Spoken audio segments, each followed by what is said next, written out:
Very good morning. Good morning. Today we are starting with a very important act, Transfer of Property Act 1882. Write down heading, Transfer of Property Act 1882. Transfer of Property Act 1882. Transfer of Property Act 1882. It is having a lot of weightage in the exam. It is having a weightage around 10 to 15 marks, correct, जो सिर्फ टोपा पर पूछा जाता है, correct है. तो transfer of property act, stamp act और रजिस्ट्रेशन एक्ट एक दूसरे को लिंक्ड है. Transfer property act, stamp act, registration act मिलाकर 15 से 18 मार्क का आता है, ठीक है, जिसमें ट्रांसफर प्रॉपर्टी एक्ट का वेटेज 10 से 12 मार्क है, ठीक है. तो it's a very important act again and it's very practical and useful in a daily life also, जहाँ पर हम जब भी प्रॉपर्टी वगैरह खरीदते हैं, ठीक है. थोड़ा ध्यान देना, मैं क्या कैसे समझा रहा हूँ, पूरा समझना आपने. देखो, सबसे पहले transfer of property, transfer of property act 1882. Okay. Property मतलब प्रॉपर्टी के दो टाइप है. प्रॉपर्टी होती है मूवेबल प्रॉपर्टी एंड प्रॉपर्टी होती है इमूवेबल प्रॉपर्टी. जैसे मैं लिख रहा हूं वैसे अपने लिख लिख के समझ के लिखना है. ओके. प्रॉपर्टी दो टाइप की होती है. प्रॉपर्टी होती है मूवेबल प्रॉपर्टी और प्रॉपर्टी होती है इमूवेबल. अगर मैं बात कर रहा हूं movable property like chair, furniture, correct है, या एयर, वाटर, इलेक्ट्रिसिटी, करेक्ट है, ये सारा मूवेबल प्रॉपर्टी के बारे में हम डिस्कस करते हैं सेल ऑफ गुड्स एक्ट, जो आपने फाउंडेशन में पढ़ लिया. It was your favourite act, correct. तो that is sale of goods act, जो मूवेबल प्रॉपर्टी के बारे में बात कर रहा है. वहां पर डेफिनेशन भी था. Movable property means any kind of movable property including actionable claim and money, excluding actionable claim and money, but including growing crops, grass, things attached to and forming the part of land which are agreed to be severed. ऐसा कुछ आपने पढ़ा था cell of good act में, correct. But अगर मैं बात कर रहा हूँ immovable property, immovable property is dealt in transfer of property act. कौन से एक्ट में? Transfer of property act. Transfer of property act.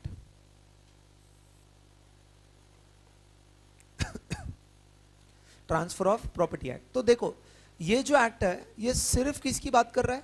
Immovable property. ये किसकी बात कर रहा है? Immovable property. और सेल ऑफ गुड एक्ट किसकी बात कर रहा है? Movable property. दोनों का नेचर अलग अलग है, दोनों का ट्रीटमेंट अलग है, इसलिए लॉ ने अलग अलग एक्ट बना के रख दिया. अगर मूवेबल प्रॉपर्टी तो sale of good act, immovable property तो transfer of property act, correct. अब पहली बात तो देखो, मूवेबल प्रॉपर्टी का डेफिनेशन आपने देख लिया, बट अब बिलीव नहीं करोगे, इमूवेबल प्रॉपर्टी का डेफिनेशन इस एक्ट में कवर्ड ही नहीं है, करेक्ट है. Immovable property is not defined in transfer property act, it is defined in general clause act, दूसरे एक्ट में डिफाइन किया है. और इनफैक्ट टोपा बोलता है कि इमूवेबल प्रॉपर्टी क्या कवर नहीं करता. नेगेटिव डेफिनेशन, करेक्ट है बात. पहली बात देखो, वापस बोल रहा हूं, मूवेबल प्रॉपर्टी किधर? Sale of goods act. Immovable property किधर? Transfer of property act. Immovable property का डेफिनेशन दिया क्या? नहीं दिया है. दिया किधर है? जनरल क्लॉज एक्ट, अलग एक्ट में दिया. जैसे हम बोलते हैं ना, रेफर दैट एक्ट, करेक्ट है बात. तो इस एक्ट ने भी क्या बोला है कि इमूवेबल प्रॉपर्टी का मतलब क्या है, ये समझने के लिए आपको जनरल क्लॉज एक्ट को रेफर करना पड़ेगा. But immovable property does not include, ऐसा लिखा है, करेक्ट है. तो it is giving a negative definition. तो देखो, अगर मैं बात कर रहा हूं इमूवेबल प्रॉपर्टी, अगर मैं बात कर रहा हूं immovable property, it is defined in which act? General clause act.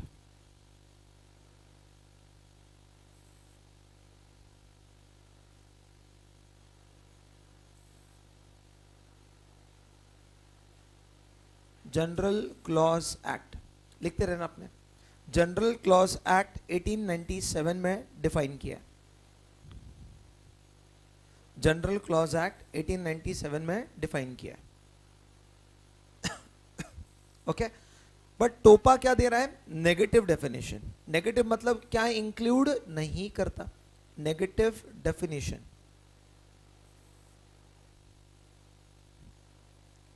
Negative definition.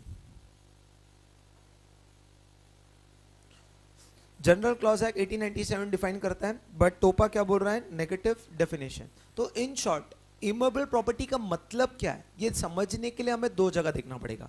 पहला जनरल क्लॉज एक्ट और ट्रांसफर ऑफ प्रॉपर्टी एक्ट। ये दोनों देखने के बाद इमूवेबल प्रॉपर्टी का मीनिंग क्या है, डेफिनेशन क्या है, ये क्लियर होगा। लाइक अगर मैं बात कर रहा हूं कि मूवेबल प्रॉपर्टी का डेफिनेशन सोगा में दिया है, सेल ऑफ गुड एक्ट में दिया है कि movable property means any kind of movable property etcetera etcetera, पूरा दिया है। बट टोपा ने बोला कि क्या नहीं है इमूवेबल प्रॉपर्टी, करेक्ट। तो फिर क्या है ये कहां से पता चलेगा, जनरल क्लॉज एक्ट, करेक्ट। तो अब देखना आपने एक एक करके क्लियर। सबसे पहले 2 मिनट लिखना नहीं आपने, अब समझना है इमूवेबल प्रॉपर्टी। इमूवेबल प्रॉपर्टी के बारे में जानने के लिए कृपया आपको 2 एक्ट को रेफर करना पड़ेगा, ठीक है। अब ये 2 एक्ट कौन से हैं, पहला है general clause act, general clause act 1897 and TOPA transfer of property act 1882, correct. अब जनरल क्लॉज एक्ट क्या बोल रहा है, what is immovable property. General clause act क्या बोलना चाह रहा है, what is immovable property, correct है। अब आपने मेरे साथ लिंक होना है, वापस ऐसे ही लिंक होना है जैसे मैंने लिखा वैसे लिखो। आप बुक में नीचे एक लाइन लीव करके वापस लिखो इमूवेबल प्रॉपर्टी। इमूवेबल प्रॉपर्टी को 2 पार्ट में डिवाइड करो, general clause act,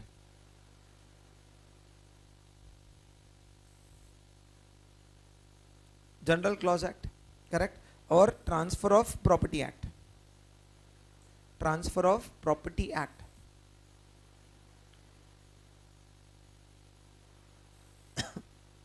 general clause act and transfer of property act. देखो ये सारी चीजें से नोट्स में इजीली नहीं मिलते, ये सारी चीजें तो डेवलप्ड है, तो आपको जो मिल रहा है उसको अच्छे से लिखो, आपको जो कहीं ना कहीं यूजफुल रहेगा, क्लियर, ठीक है। तो general clause act and transfer property act. General clause act क्या बोल रहा है, व्हाट इज इमूवेबल प्रॉपर्टी, मतलब ये बोल रहा है it includes land, it includes land.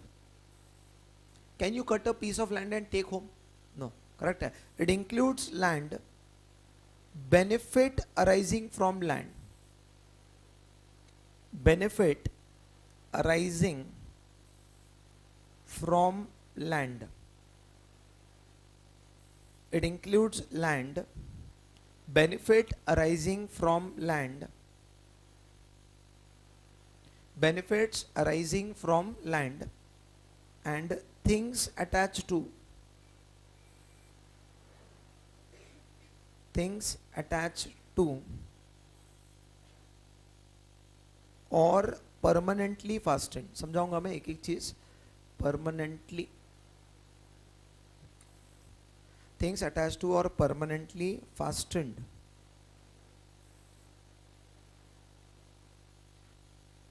ठीक है, परमानेंटली फास्टन टू अर्थ,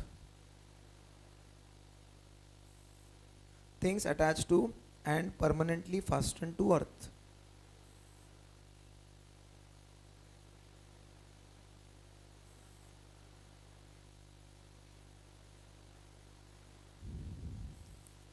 देखो immovable property is defined in general clause act and it is defined in transfer property act. General clause act क्या बोल रहा है, इट इंक्लूड्स लैंड, लैंड आएगा, any benefits arising from land. अगर कल उठ के मैंने लैंड लीज पर दिया, करेक्ट है, is the lease part of immovable property, yes. Any benefit arising from land, correct है। या लैंड को कोई भी permanently fasten, buildings, bridges, correct है, permanently fasten. Can you cut, चलो एक फ्लोर कट करके लेके जाते हैं, इज इट पॉसिबल, नहीं। Which is permanently attach to land, land सबसे इंपॉर्टेंट है, लैंड से जो भी बेनिफिट आएगा और उस लैंड पर जो भी अटैचमेंट है परमानेंटली फास्टन है, लैंड, बिल्डिंग, ब्रिजेस, ये सारे चीज इमूवेबल प्रॉपर्टी में कवर्ड है, ये सारे चीज इमूवेबल प्रॉपर्टी में कवर्ड है। क्लियर कट लॉजिक है, ठीक है। तो वापस से बताओ, general clause act 1897, immovable property means और it includes land, benefit arising from land and anything attached to or permanently fastened to land is called as immovable property। Clear cut logic हो गया, डेफिनेशन है आपके act का, correct. अब टोपा क्या बोल रहा है कि does not include, negative definition, immovable property general clause act में तो देख लो, but it does not include the following 3, 3 चीज इंक्लूड होती नहीं है। देखो डज नॉट इंक्लूड में 1, 2 एंड 3 लिख के लेना आपने। सबसे पहले standing timber, standing timber, standing timber, growing crops,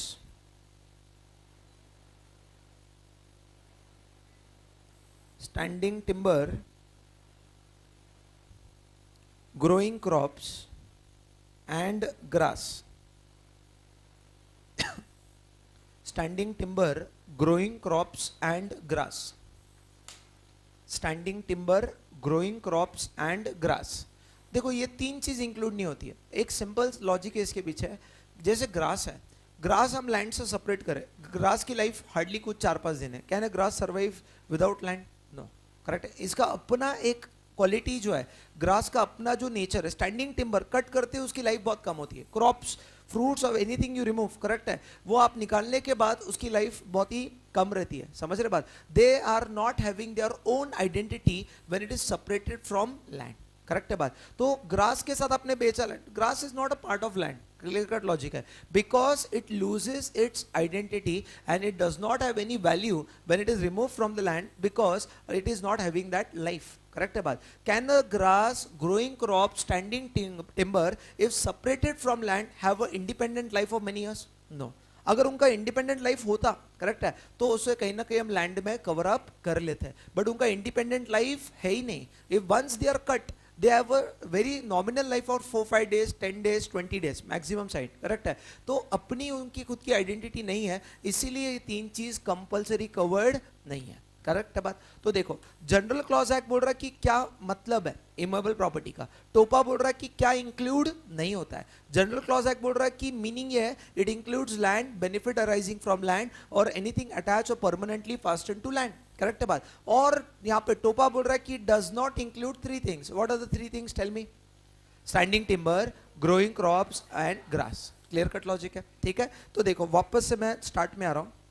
अभी तक टॉपिक के हेडिंग पर है. Transfer of property. प्रॉपर्टी कितने टाइप के हैं? 2. कौन से 2?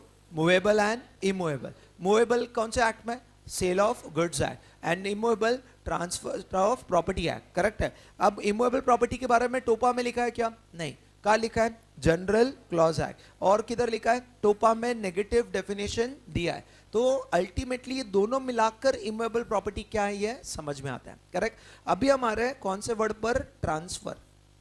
Transfer of property. ट्रांसफर क्या हो सकता है? What do you mean by transfer? Tell me, what is the meaning of transfer? Passing ownership to another. Is it sale? Sale of land? Can it be a gifting? Gift से भी ownership जा सकता है. Correct है बात? Gift देना, cell करना या प्रॉपर्टी एक्सचेंज करना. तेरा घर मेरा, मेरा घर तेरा. आज देखो, घर से बहुत बोर हो गए, एक काम करते हैं, आज से मेरी प्रॉपर्टी तेरी और तेरी प्रॉपर्टी मेरी. Exchange of one property to another. तो ट्रांसफर सिर्फ सेल नहीं हो सकता है. Transfer is a broader term. Transfer is giving the ownership और right in the property. Correct है बात? एक तरीके से अगर आपने किसी को प्रॉपर्टी यूज करने भी दिया, करेक्ट है बात, रेंट पर दे दिया, यूज करने दिया, that is also a transfer. Correct है? तो transfer is a broader term. Generally it is talking about sale. Generally, not all, it's not a final thing, but एक ब्रीफिंग है. सेल की बात कर रहा है, गिफ्ट की बात कर रहा है, और basically it is talking about exchange. It is talking about exchange. It also include lease, mortgage. Correct है? अलग अलग तरीके. अपने प्रॉपर्टी में राइट दे दिया, लीज पर दे दिया. करेक्ट है? तो it is talking about lease. Correct है? It is also talking about mortgage. ऐसे अलग अलग टर्म्स आने वाले हैं. इसके थ्रू आप आपके प्रॉपर्टी के राइट्स दूसरे को दे रहे हैं. क्लियर कट लॉजिक है. ठीक है? तो बस मैं कुछ चीजें लाइक मैं 2-3 चीजें लाइक सेल, गिफ्ट, एक्सचेंज वगैरह पर थोड़ा सा डिटेल में बात करूंगा. करेक्ट है? अभी तक पूरा नहीं बात करूंगा. बट ट्रांसफर आप समझ गए क्या? ट्रांसफर मतलब छोटा मोटा सिर्फ सेल नहीं हो सकता है. Transfer is a broader term which includes many components. Correct? तो ट्रांसफर की नीचे लिखो, वहां पे एरो बना के आपके हेडिंग में, वहां पे लिखना है sale, gift, exchange. Sale, gift, exchange.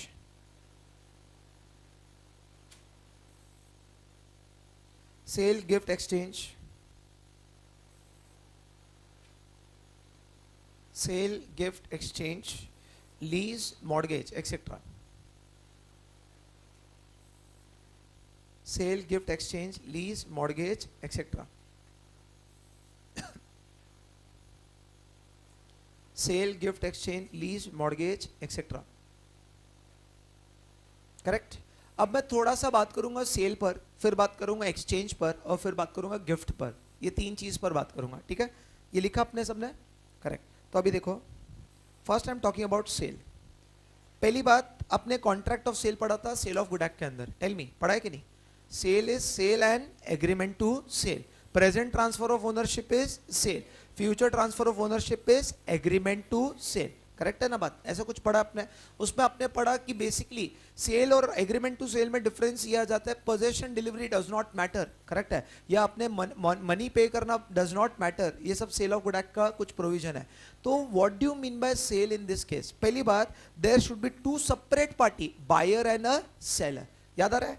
Buyer means a person who buy or agrees to buy. Seller is a person who sell or agrees to sell. समझ रहे बात? ऐसा कुछ पढ़ा आपने?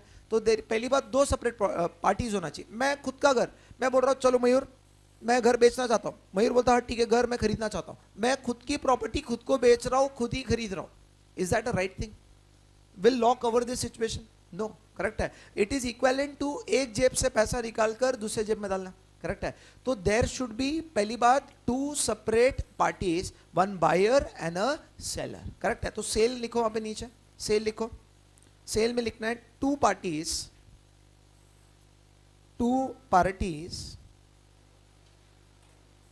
that is buyer and seller. That is buyer and seller. अब मैं आपको थोड़ा सा ना एक नई चीज सिखाऊंगा जो फाउंडेशन से लिंक्ड है और एग्जीक्यूटिव में भी यूज्ड है, जहां पर स्टूडेंट पढ़ते नहीं है, सिर्फ अपने धुन में रहते हैं. करेक्ट है? That's a reality, it's not a criticism, that's very natural. Correct है? मैं आपको ऐसे क्वेश्चंस पूछूंगा, कुछ स्टूडेंट राइट करेंगे, कुछ रॉन्ग आंसर करेंगे. थोड़ा सा मैं कंफ्यूजन अभी क्रिएट करूंगा. इट डज नॉट मीन कि I am creating a confusion for आपको डराने के लिए, बट मैं कुछ चीजें क्लेरिफाई करना चाहता हूँ जो आपको फाउंडेशन में क्लियर हो जाना चाहिए. I expect. करेक्ट? तो 2 मिनट समझना आपने.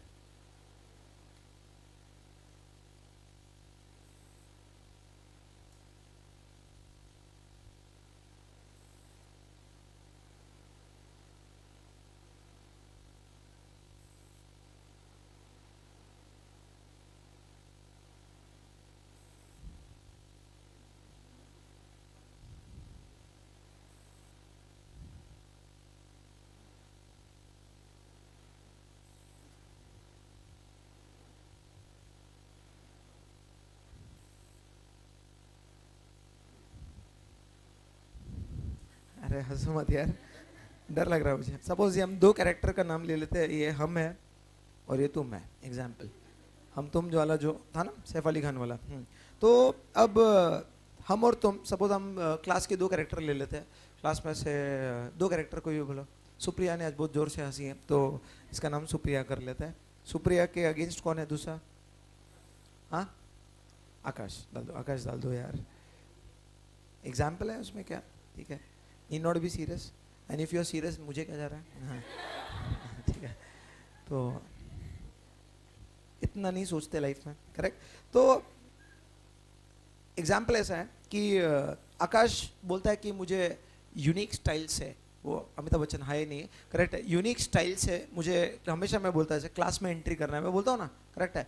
तो सब बोलते हैं, सब बस में आते हैं, मैं हमेशा बोलता हूँ ये बात. करेक्ट है? कोई बस में आता है, कोई 2 व्हीलर पे आता है, कोई 4 व्हीलर पे आता है, कोई चलते हुए आता है. मुझे गधे पर आना है. मुझे मतलब आकाश को. ओके, मुझे एक डोंकी पर आना है. मैं आपको हमेशा बोलता हूँ डोंकी के जो 2 कान है, एक ड्रिल ड्रिल किया. करेक्ट है? डोंकी स्पीड पकड़ लेता है, दूसरा कान दबा दिया तो डोंकी रुक जाता है. तो अब क्या हो गया, आकाश को डोंकी परचेस करना है. आकाश को डोंकी परचेस करना है और सुप्रिया के पास ऑलरेडी एक डोंकी है जिसका नाम है धन्नो. करेक्ट है? जिसका नाम क्या है? धन्नो. तो धन्नो बना लेते हैं अपन. धन्नो पिक्चर में आ जाती है.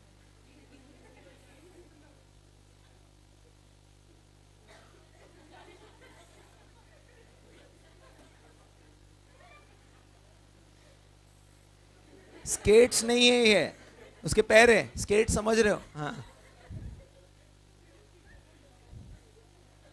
मतलब हड्डी वाला धंधो है ये, धन्नो.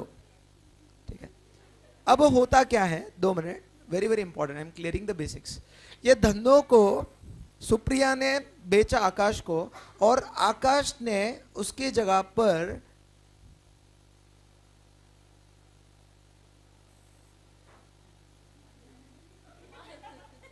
यक्का जुन्ना नहीं है,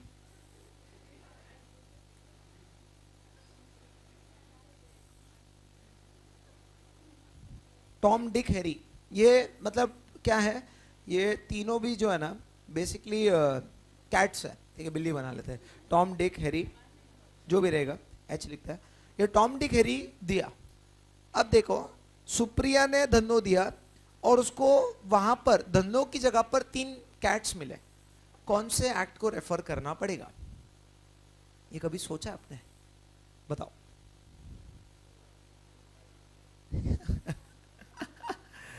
I know student study like theory, अरे आंदो हाँ ये आता है, हाँ ये आता है, ये आता है।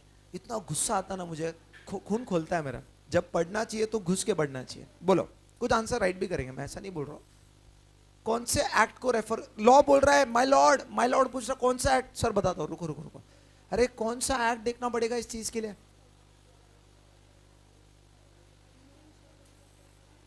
कमांडो। दोनों भाई एक स्टाइल में बैठे हुए हैं। खतरनाक दिख रहे थे ना। हाँ जल्दी बोलो, हाँ बोलो। तो कौन से एक्ट में रेफर करना पड़ेगा, बताओ। टोपा, टोपा बोल रहे, एक आंसर टोपा आया। दूसरा आंसर सातारा, माहिती नाही, काय नाही, आम्हाला काय घेण देण नाही। अरे जल्दी बोलो यार, मुझे आगे पढ़ाना है, जल्दी बोलो। आंसर्स तो उबालो बाहर, मतलब गलत आंसर हो, जल्दी। 1 मिनट। कितने लोग बोलते हैं टोपा में जाएगा ये? हाथ ऊपर। 1 2 3 4 5 6। कितने लोग बोलते हैं सेल ऑफ गुड एक्ट में रेफर करना पड़ेगा? हाथ ऊपर, हाथ ऊपर। 1 2 3 4 5 6 7 8 9 10 11 12 13 14 15। कितने लोग बोलते हैं कि कॉन्ट्रैक्ट एक्ट में रेफर होगा? चलो 1 2। और कितने लोग बोलते हैं कि सर काय माहिती नहीं बाबा जी का ठुल्लू? बहुत सारे लोगों का हाथ ऊपर आ भी रहा है, नहीं भी रहा है। Disgusting answer is sale of good act is not the correct answer. Correct है, सेल ऑफ गुड एक्ट में रेफर नहीं होता है। सेल ऑफ गुड एक्ट के अंदर 5 एसेंशियल एलिमेंट्स पड़े अपने, बायर एंड अ सेलर।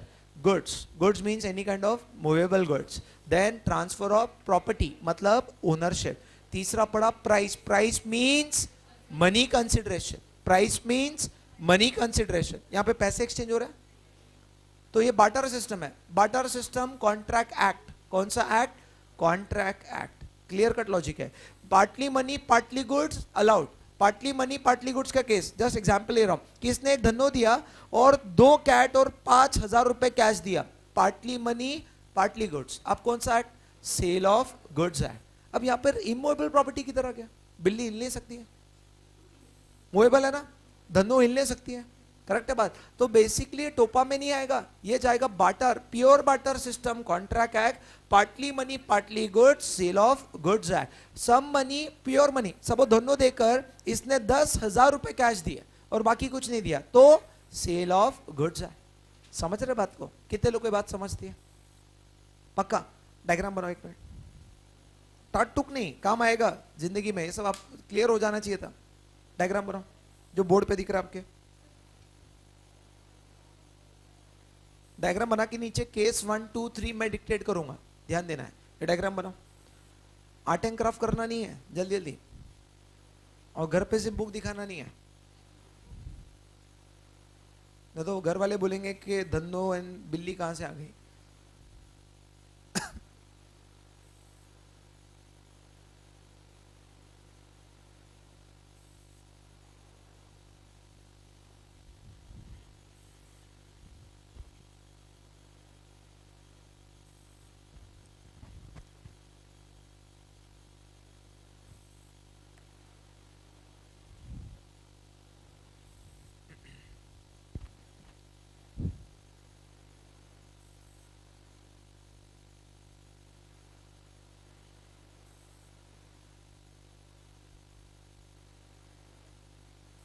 चार पैर बनाना जरूरी नहीं, फटाफट 3 पैर बनाओ, क्या फर्क पड़ेगा, बनाते बेटर है।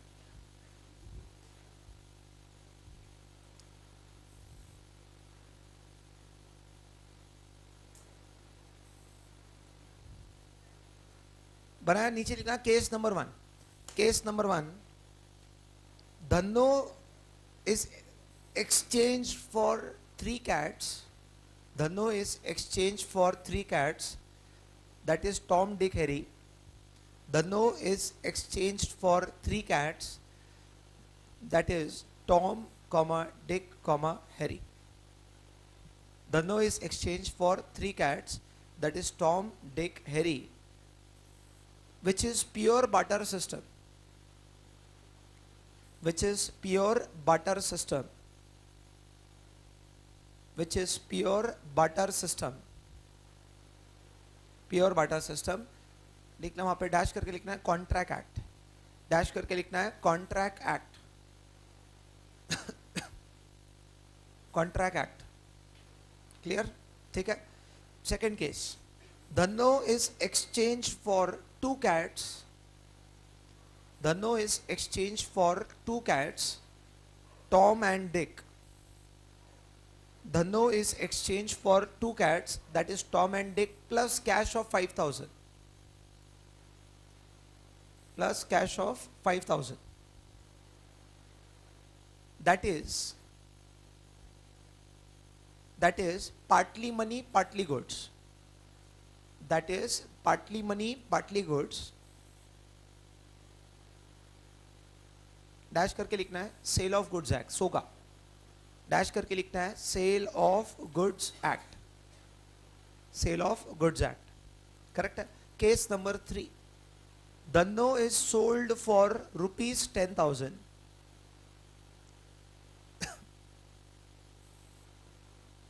Dhanno is sold for ₹10,000. That is money consideration. That is money consideration.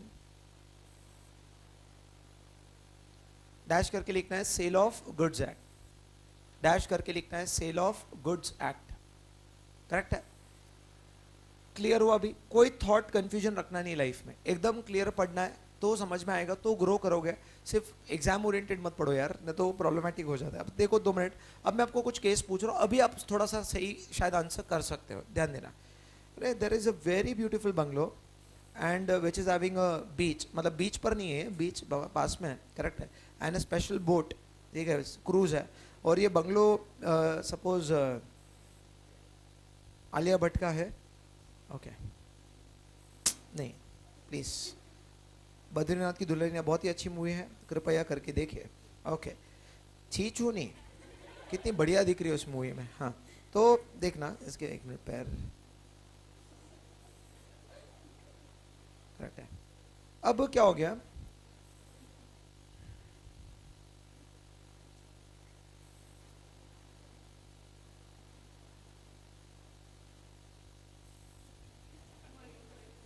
Obviously. हाँ, आपके लिए आलिया मैम है, करेक्ट है, और मयूर सर है. Very very important. ओके, तो देखो, आलिया भट्ट को बंगलो बेचना था. पानी पर नहीं है बंगलो, पानी मतलब उसके सेपरेट प्राइवेट बीच है, क्रूज है वगैरह. करेक्ट है. और बेसिकली लगभग इस बंगलो की कीमत 3 करोड़ है. इस बंगलो की कीमत 3 करोड़ है. अब होता क्या था कि जैसे मैं चाहता हूँ कि कहीं ना कहीं ये बंगलो मैं खरीदूँ. ओके, ये बंगलो मैं खरीदूँ और मैं अपने आप को जस्टिफाई करूँ कि मैं भी कुछ थोड़ा बहुत हूँ. करेक्ट है, ज़्यादा नहीं, थोड़ा बहुत हूँ. करेक्ट. अब मैंने 3 करोड़ रुपए कैश दिए, करेक्ट, और बंगलो खरीदा. ये कौन से एक्ट में रेफर होगा? कितने लोग बोलते हैं टोपा? कितने लोग बोलते हैं सेल ऑफ गुड्स एक्ट? थोड़े लोग हैं. कितने लोग बोलते हैं कॉन्ट्रैक्ट एक्ट? मैंने आंसर नहीं किया, मैं थोड़ा सा ट्विस्ट करता हूं. ठीक है. एक झोपड़ा बनाएंगे, बड़ा मजा आएगा. ठीक है. ये राखी है. नहीं, अभी रोशन को पकड़ा नहीं, जो प्रेजेंट है उसको बनाता है. रुको, ये राहुल है. ठीक है. R for Rakhi, R for Rahul. Okay. Rakhi Sawant नहीं बोला मैंने भाई, आप लोग अजम्पशन मत लगाओ. मैं राखी कॉमन नाम है. करेक्ट है. राखी ने झोपड़ा नंबर 1 राहुल को दिया और राखी ने एक्सचेंज में झोपड़ा नंबर 2 राहुल से लिया. करेक्ट है. कौन से एक्ट में रेफर करोगे?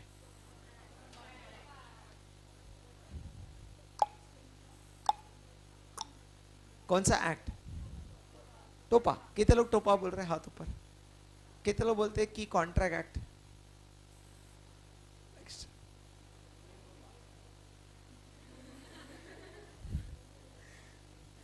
पहला केस टोपा, दूसरा केस टोपा। पहला केस जहां पे मनी फ्लो हो रहा है सेल, पहला केस जहां पर मनी फ्लो हो रहा है दैट इज सेल, एंड दूसरा case exchange, one property exchange for another property, one property exchange for another property is called as exchange. Again टोपा में डील होगा, टोपा के प्रोविजंस में आने वाले हैं, सिंपल लॉजिक है, करेक्ट है। सपोज कल उठकर आलिया भट्ट को एक घर की जरूरत थी, बहुत बुरी समय में थी वो, जब मैंने उसे घर बोले रख तेरे पास, मैंने उसको मेरी प्रॉपर्टी बोले ये रख, कोई टेंशन मत ले, करेक्ट है। मैंने अपना घर उसको गिफ्ट किया, समझ रहे बात, I am the donor, she is the donee, correct है बात। I am giving the gift is called as a donor, person receiving the gift is called as a donee. But Alia Bhatt का बड़प्पन देखो, वो बोलती मैं जिंदगी में कभी फेवर लेती नहीं हूँ, मैं रास्ते पर असाइड रह लूंगी बट मैं किसी का फेवर लेती नहीं हूँ। तो donee should accept the gift, कोई गिफ्ट देना चाह रहा है बट उसे एक्सेप्ट करना चाहिए ना किसी ने, करेक्ट है। I want to give a gift to everyone, but आप लोग का दिल बड़ा नहीं लेना चाहते, मत लो, ठीक है, बात अलग है, करेक्ट। तो अभी आपने एक्सेप्ट नहीं किया, बट आप लोग ने गिफ्ट देना चाह रहे हैं, मैंने एक्सेप्ट कर लिया, करेक्ट है बात। I am the donee, you are the donor, it's okay. मैं रिश्वत लेता नहीं हूं बट देते तो मना नहीं करता, समझ रहे बात। तो आप लोग गिफ्ट लेकर आ गए और मैंने बोला ठीक है it's okay, donee should accept the gift, donor is giving the gift and donee should accept the gift, it is voluntary action, जबरदस्ती नहीं है, करेक्ट है बात। जैसे आप मेरे अगर वेडिंग रिसेप्शन पर आओगे तो आप गिफ्ट लेकर आओगे, I am very proud about that, correct है। तो आप कहीं ना कहीं आप अपने दिल से लेकर आ रहे हो, मैंने आपको फोर्स किया क्या, मैंने आपको बोला कि बच्चों देखो इनविटेशन कार्ड है, आप सबको आना है और बेसिकली साथ में गिफ्ट भी लाना है, तो आना मत, ऐसे बोला क्या मैंने, नहीं, बट आप लाओगे, फिर भी लाओगे आप, आपका दिल बड़ा है, करेक्ट है। तो मैं आपको क्या बोलना चाह रहा हूं, the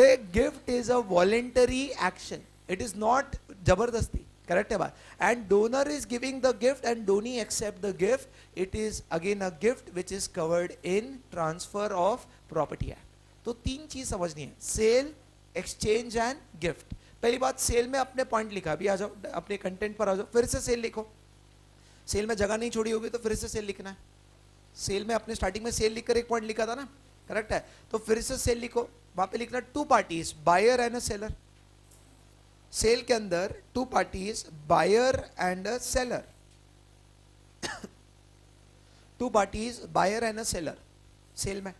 but transfer of property act के सेल में देखो, सेल ऑफ गुड एक्ट के अंदर subject matter must be movable goods, sale of good act के अंदर subject matter must be movable goods, transfer of property act के अंदर subject matter must be immovable goods, correct है। Point number 2 लिखो, point number 2, subject matter must be immovable property, subject matter must be immovable property, subject matter must be immovable property.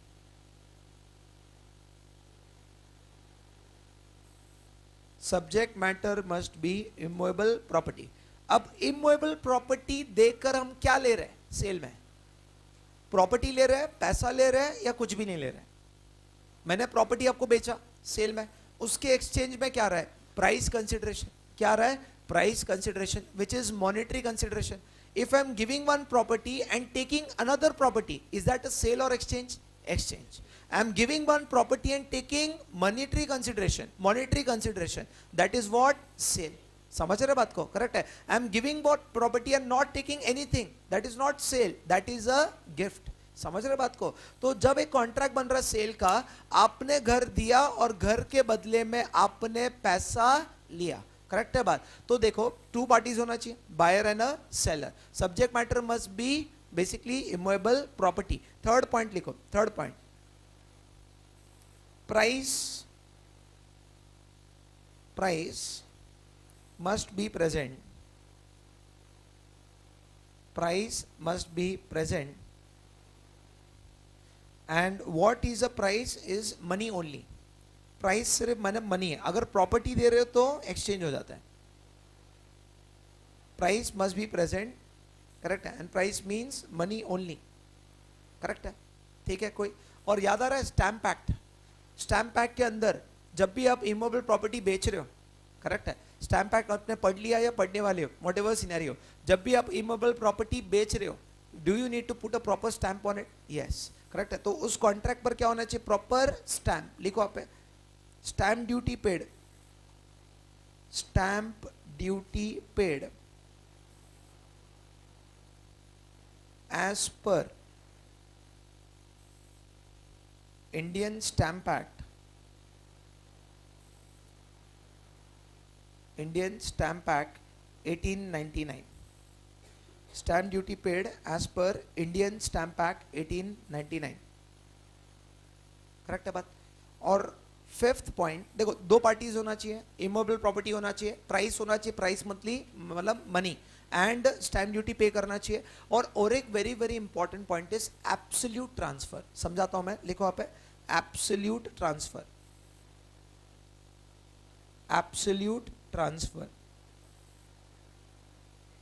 देखो example, मैंने suppose मेरा घर बेचा, ये commando को, इसका नाम क्या है, संकेत, ये संकेत को मैंने घर बेचा और बोला देख संकेत, मैं तुझे घर बेच रहा हूं, 1 करोड़ का घर है, बट तू बेसिकली यहां पर घर में डांस नहीं करेगा, घर में बेसिकली तू कभी खाना नहीं पकाएगा, जिंदगी भर खाना तू बाहर खाएगा, करेक्ट है बात। ये जो घर है, इस घर को रेगुलरली 3 महीने में पेंट करेगा, ठीक है। इस घर में बेसिकली सिर्फ तू और तेरे फैमिली मेंबर रहेंगे, बाकी मेहमान को भी अलाउड नहीं है। मैंने ट्रांसफर तो कर दिया, सेल करा है, बेचा है, ये खरीदेगा क्या?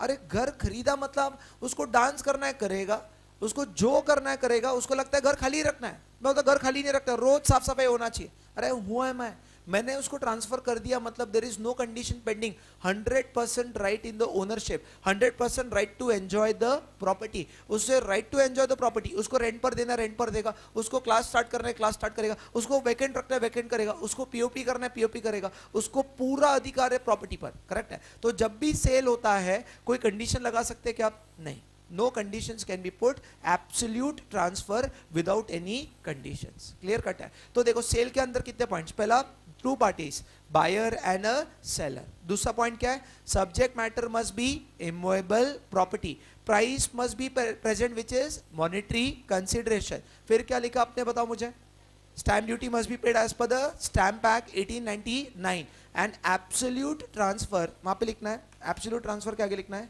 No conditions and 100% right of ownership, no conditions and 100% right of ownership, no conditions and 100% right of ownership, no conditions and 100% right of ownership। Clear cut logic हुआ। देखो ये हो गया आपका किसका मतलब, सेल का मतलब। अब देखेंगे हम एक्सचेंज का मतलब, क्या देखेंगे हम, एक्सचेंज। एक क्वेश्चन पूछ रहा हूं, मैंने इंडियन रुपीस देकर यूएस डॉलर लिया, is that a exchange? Forex, समझ रहे बात, मैंने इंडियन रुपीस देकर यूएस डॉलर लिया या यूएस डॉलर देकर इंडियन रुपीस लिया, is that a exchange? Yes. मैंने इंडियन रुपीस देकर प्रॉपर्टी लिया, क्या होगा, सेल। मैंने इंडियन रुपीस देकर प्रॉपर्टी लिया तो सेल, मैंने प्रॉपर्टी देकर दूसरा प्रॉपर्टी लिया तो एक्सचेंज। समझ रहे बात, one property, I am giving the ownership of one property to another in getting the ownership of another property. समझ रहे बात, मैंने एक प्रॉपर्टी का ओनरशिप आपको दिया so that I get the ownership of another property, it is called as exchange. Very common thing, correct है। मैंने प्रॉपर्टी दिया और एक्सचेंज में मनी लिया, that is not exchange, that is sale, that is sale. समझ में आ रहा आपको बात, क्लियर कट। मैंने पैसा देकर पैसा लिया या प्रॉपर्टी देकर प्रॉपर्टी लिया तो एक्सचेंज। क्लियर कट लॉजिक है। तो 2 मिनट देखो यहां पे content,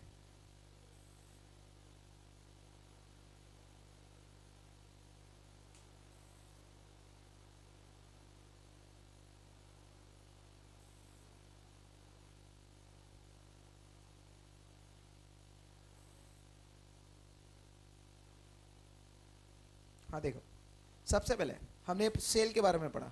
cell section number 54 of transfer of property act, correct है। Subject matter must be immovable property, very true, correct. There should be 2 parties, buyer and a seller, correct है। Price मतलब money only, correct है। अगर आप price में अगर आप बोल रहे हो कि मनी की जगह प्रॉपर्टी आ रहा है तो वो एक्सचेंज हो गया, करेक्ट है। And there should be absolute transfer and stamp duty has been paid as per the Indian stamp act, correct है। अब देखो exchange, exchange is defined in section number 118 of transfer of property act when 2 parties mutually transfer of ownership of one thing for the ownership of another। मैंने अपने घर की ownership आपको दी so that I get the ownership of your house, correct है बात? When two parties mutually exchange the ownership of one property for gaining the ownership of another, correct है? Neither things or both things being money, या तो दोनों money नहीं है या दोनों में मनी है। आई am giving US dollar and taking Indian rupees, that is again a exchange. I am giving immovable property and money नहीं है, दोनों थिंग मनी नहीं है या तो दोनों थिंग मनी है, करेक्ट है? तो वो क्या बन जाएगा? The transaction is called as an exchange, correct है बात? अगर मैं पैसा देकर पैसा ले रहा हूं तो एक्सचेंज, मैंने पैसा देकर प्रॉपर्टी लिया तो सेल, मैंने प्रॉपर्टी देकर प्रॉपर्टी लिया तो एक्सचेंज। क्लियर कट लॉजिक हुआ? तो लिखो बुक में एक्सचेंज, एज इट इज लिखना है एक्सचेंज, करेक्ट लिखना है वहां पे। व्हेन टू पर्सन्स, एक्सचेंज लिखना है, when to persons mutually transfer the ownership, when two persons mutually transfer the ownership of one thing, when two persons mutually transfer the ownership of one thing for ownership of another, when two persons mutually transfer the ownership of one thing for ownership of another, for ownership of another, comma, neither thing neither thing, correct है? or both things being money only, neither things or both things being money only, neither thing or both things being money only, neither thing or both things being money only, the transaction is called exchange. Neither thing or both things being money only, the transaction is called exchange. Neither thing or both things being money only, the transaction is called exchange. अब एक question है जो थोड़ा सा आपको confusion में जाएगा। मैंने ना क्या किया, मेरा एक घर बेचा, इस घर की कीमत 50 लाख है और जिसको बेचा बायर ने मुझे क्या किया, पैसे नहीं दिए, उसने मुझे 2 कार दिए होंडा सिटी 10-10 लाख के, उसने मुझे 2 बुलेट बाइक दिए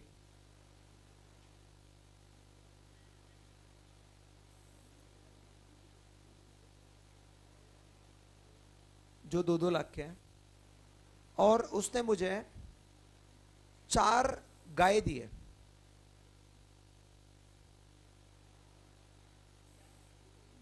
महंगी गाय है, दिन में 50 लीटर दूध देती है, एग्जाम्पल है, तो लगभग समझो 2 गाय, तो ये सब मिलाकर उसने दिया।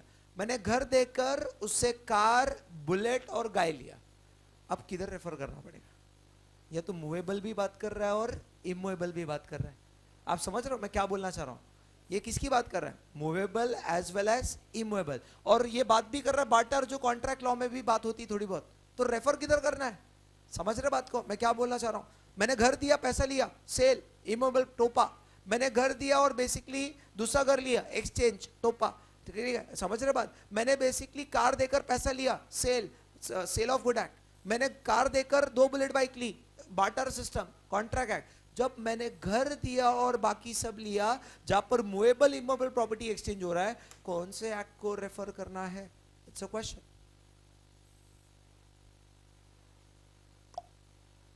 बोलो।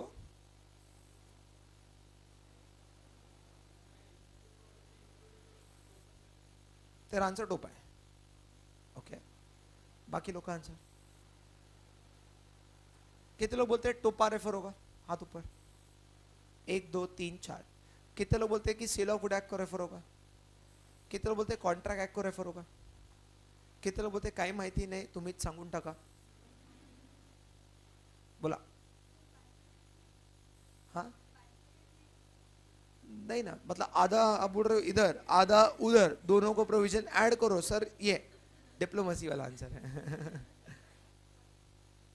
लॉ बोलता है कि जहां पर भी इमूवेबल प्रॉपर्टी आ गया, आपको टोपा को ही रेफर करना है। भले आपने बेसिकली इमूवेबल प्रॉपर्टी देकर मूवेबल प्रॉपर्टी लिया, बट फिर भी इमूवेबल प्रॉपर्टी आ गया, कहानी खत्म। इमूवेबल प्रॉपर्टी स्पेशल है, उसको सिर्फ सिर्फ सिर्फ सिर्फ टोपा पे बात करना है, बाकी कोई एक्ट पे बात करना नहीं है। तो ये भले हमने इमूवेबल प्रॉपर्टी देकर कार या कैश लिया, या कैश नहीं, कार या बेसिकली और कुछ लिया, तो यहाँ पर भी एक्सचेंज के प्रोविजन लगेंगे, सेक्शन नंबर 118 ऑफ टोपा। देखो आपको दिखा रहा हूं मैं कंटेंट, यहाँ पर लिखा है, एक minute. An exchange can be of immovable property as well as movable property. An exchange of immovable property is governed by the provision of this, whereas exchange of this is governed by Indian Contract Act, pure barter system. But अगर हम exchange scooter और land का कर रहे हैं तो आपको किधर रेफर करना है? बेसिकली टोपा, ट्रांसफर ऑफ प्रॉपर्टी है। क्लियर कट लॉजिक है, ठीक है? तो लिखो बुक में, एक्सचेंज के नीचे लिखना है, if there is exchange of movable goods, if there is exchange of movable goods, if there is exchange of movable goods, then Contract Act. If there is exchange of movable goods, then Contract Act. Agree? Correct? वहाँ पे लिखना है, if there is exchange of immovable goods or property, if there is exchange of immovable property, if there is exchange of immovable property, then TOPA.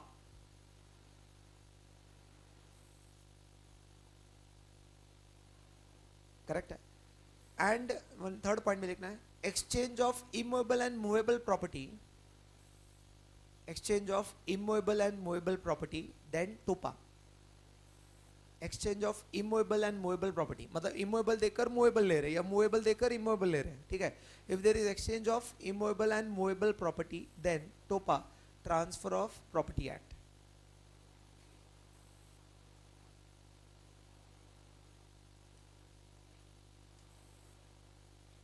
Correct है? Clear? तो अब मैं एक और एक प्रोविजन पर आ रहा हूँ, गिफ्ट के प्रोविजन पर। देखो हमने, देखो कहाँ से स्टार्ट किया था हमने? टोपा से स्टार्ट किया था। उस पर से हमने बात किया प्रॉपर्टी पर। प्रॉपर्टी दो टाइप की है, इमूवेबल एंड मूवेबल। फिर हमने बात किया ट्रांसफर वर्ड, ट्रांसफर वर्ड को थोड़ा सा मैंने डिस्क्राइब करना स्टार्ट किया। फिर हमने बात किया सेल पर, फिर मैंने बात किया बेसिकली एक्सचेंज पर। अब मैं किसकी बात कर रहा हूँ? गिफ्ट। गिफ्ट में कितनी पार्टीज होती है? ऐसा होता है क्या कि आज मैं बहुत खुश, मैं आज अपने आप को गिफ्ट करना चाहता हूँ, जो मेरा कार है वो मैं आज खुद को गिफ्ट कर रहा हूँ? नहीं होगा ना, ऑब्वियसली उसको पागलपन बोलते हैं। क्या बोलते हैं? पागलपन। कर ऐसे कोई एक्टिंग करके बताओ, सर आज मैं बहुत खुश हूँ। सोचो आप ऐसा, मैं बहुत खुश हूँ और मेरा जो कार मैं खुद को गिफ्ट कर रहा हूँ। समझ रहे बात? ऐसा कोई करता है क्या? करता है क्या? करेक्ट है? ऐसा कोई नहीं करता। कोई करता होगा तो बोलो पागल माना जाएगा। करेक्ट है? तो there should be two parties, donor and donee. Gift के अंदर कितनी पार्टीज है? दो से ज्यादा भी हो सकती है, बट जनरली दो, डोनर एंड डोनी। लिखो आप एक लाइन लीव करके, गिफ्ट लिखो, gift, two parties, donor and donee. Two parties, donor and donee. अच्छा, ये वॉलेंटरी होता है या जबरदस्ती का सौदा है? ये बेसिकली अपनी इच्छा से गिफ्ट देते हैं ना, करेक्ट है ना बात? ओके, तो वहां पे लिखना, जैसे ये जो गिफ्ट है फाउंडेशन के बच्चों ने दिया, अभी तक इतनी तारीफ है इस वॉच की, करेक्ट है, मेरे बर्थडे पर, आई रिमेंबर, करेक्ट है। एंड सीरियसली मैं पहले स्टार्टिंग में पहन नहीं रहा था, फिर बाद में मैंने पहनना स्टार्ट किया, लिटरली कम से कम बहुत लोगों ने प्रेस किया, दिल से दी हुई चीज़ है, दैट्स अ रियलिटी। उसके बाद से रोज ही पहन रहा हूँ, करेक्ट है? तो what is my point, gift is voluntary, it not full. मैंने बंदूक नहीं रखा, चलो बंदूक गिफ्ट दो, गिफ्ट दो, उसको वसूली भाई बोलते हैं, इट्स नॉट वसूली, करेक्ट है? तो वहां पे लिखते हैं second, it is a voluntary transfer, it is a voluntary transfer, it is a voluntary transfer. अच्छा, इट इज विथ कंसिडरेशन और विदाउट कंसिडरेशन? आप ऐसा करते हो कि सर हम आपको गिफ्ट दे रहे हैं, आप 200 रुपए दे दो एक्सचेंज में, ऐसा थोड़ी ना होता है। इट इज विदाउट कंसिडरेशन, लिखो आप, विदाउट कंसिडरेशन, विदाउट कंसिडरेशन। हाँ, मैं ऐसा कर सकता हूं, मैं बोलूंगा देखो मैंने तुमको गिफ्ट दिया ना, चलो पार्टी दो, वो अलग बात है, ठीक है? तो इट इज विदाउट कंसिडरेशन। अच्छा, जरूरी है क्या गिफ्ट दिया हुआ एक्सेप्ट किया गया डोनी से? नहीं होता है। एक मैं एग्जांपल ले रहा हूँ, there was one famous builder, I will not take the name, he is very rich, मतलब इतना पैसा है उसके पास, उसके 4 भाई है, वो 4 भाई मिडिल क्लास है, एक भाई तो इडली बनाकर बेचता है, करेक्ट है बात? That's a scenario, correct? तो वो जो कम वाला भाई है, अब वो जब भी दिवाली आती है तो जो बिल्डर भाई है वो चाहता है कि सभी भाइयों के घर में कुछ अच्छा खासा प्रॉपर्टी वगैरह एक आधा साल में गिफ्ट करे, कई हजारों करोड़ पैसा है इसीलिए, ठीक है। तो वो क्या करता है, हर दिवाली पर सभी फैमिली के मेंबर्स, चारों भाइयों की फैमिली को बुलाएगा, दिवाली साथ में उनके घर पर कम से कम 50 लाख 1-1 करोड़ का गिफ्टिंग करेगा। तुम्हारे चलो तुम्हारे बिजनेस में शॉप काम आएगा, शॉप रख लो, तुम्हारे ये काम आएगा, उनको वो ग्रो करना है। तो जो एक भाई है ना जो इडली बनाकर बेचता है, करेक्ट है, वो बोलता है कि जिस दिन मेरा भाई मेरे घर पर आएगा, जो मेरा बिल्डर भाई मेरे घर पर पैर रखकर खाना खा के जाएगा, उस दिन मैं गिफ्ट लूंगा, तब तक मैं 1 रुपए लेने वाला नहीं हूं। समझ रहे बात? तो जरूरी नहीं है कि गिफ्ट को एक्सेप्ट किया जाए, इट्स नॉट नेसेसरी। हम जैसे लोग आने दो, जो गिफ्ट मिल रहा है आने दो, बट कुछ लोग अपने सेंटिमेंट्स के हिसाब से चलते हैं, I will not take the gift, clear. तो gift should be accepted by donee, तो लिखो आप, should be accepted by donee, should be accepted by Downey.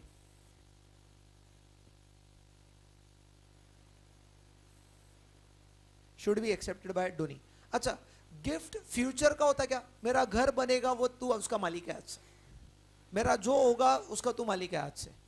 अरे फ्यूचर प्रॉपर्टी का नहीं होता है, it is only of existing property. Clear cut logic है, देखो आप, it must be of existing property, it must be of existing property and not future property. It must be of existing property and not future property.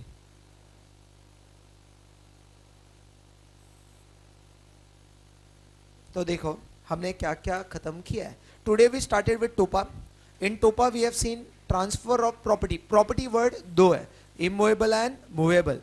अगर देखो check करो, notes open करना है, immediately अपने notes जो लिखा हमने इतना मेहनत लिया है उसको पाइल अप करो, अच्छे से खत्म करो, तो मतलब है देखो मूवेबल गुड्स है तो किधर सेल ऑफ गुड्स है, इमूवेबल गुड्स है तो ट्रांसफर ऑफ प्रॉपर्टी है। बट इमूवेबल प्रॉपर्टी के बारे में डिफाइन किया कि टोपा में नहीं, it is not defined in TOPA, it is defined in general clause act 1897, correct है। उसके अंदर अगर हम देखते हैं कि मूवेबल प्रॉपर्टी है तो मूवेबल प्रॉपर्टी के बेस में सेल ऑफ गुड एक्ट आ गया, और इमूवेबल प्रॉपर्टी तो जनरल क्लॉज एक्ट 1897। अब immovable property general clause act के अंदर लिखा है it includes land, any benefits arising from land or things attached to or permanently fastened from land. But कहीं ना कहीं टोपा के अंदर नेगेटिव डेफिनेशन दिया कि does not include, क्या इंक्लूड नहीं होता है बताओ, standing timber, growing crops, grass, correct है। उसके बाद हमने देखा कि कहीं ना कहीं द वर्ड ट्रांसफर, ट्रांसफर मतलब 4-5 चीज, सेल, गिफ्ट,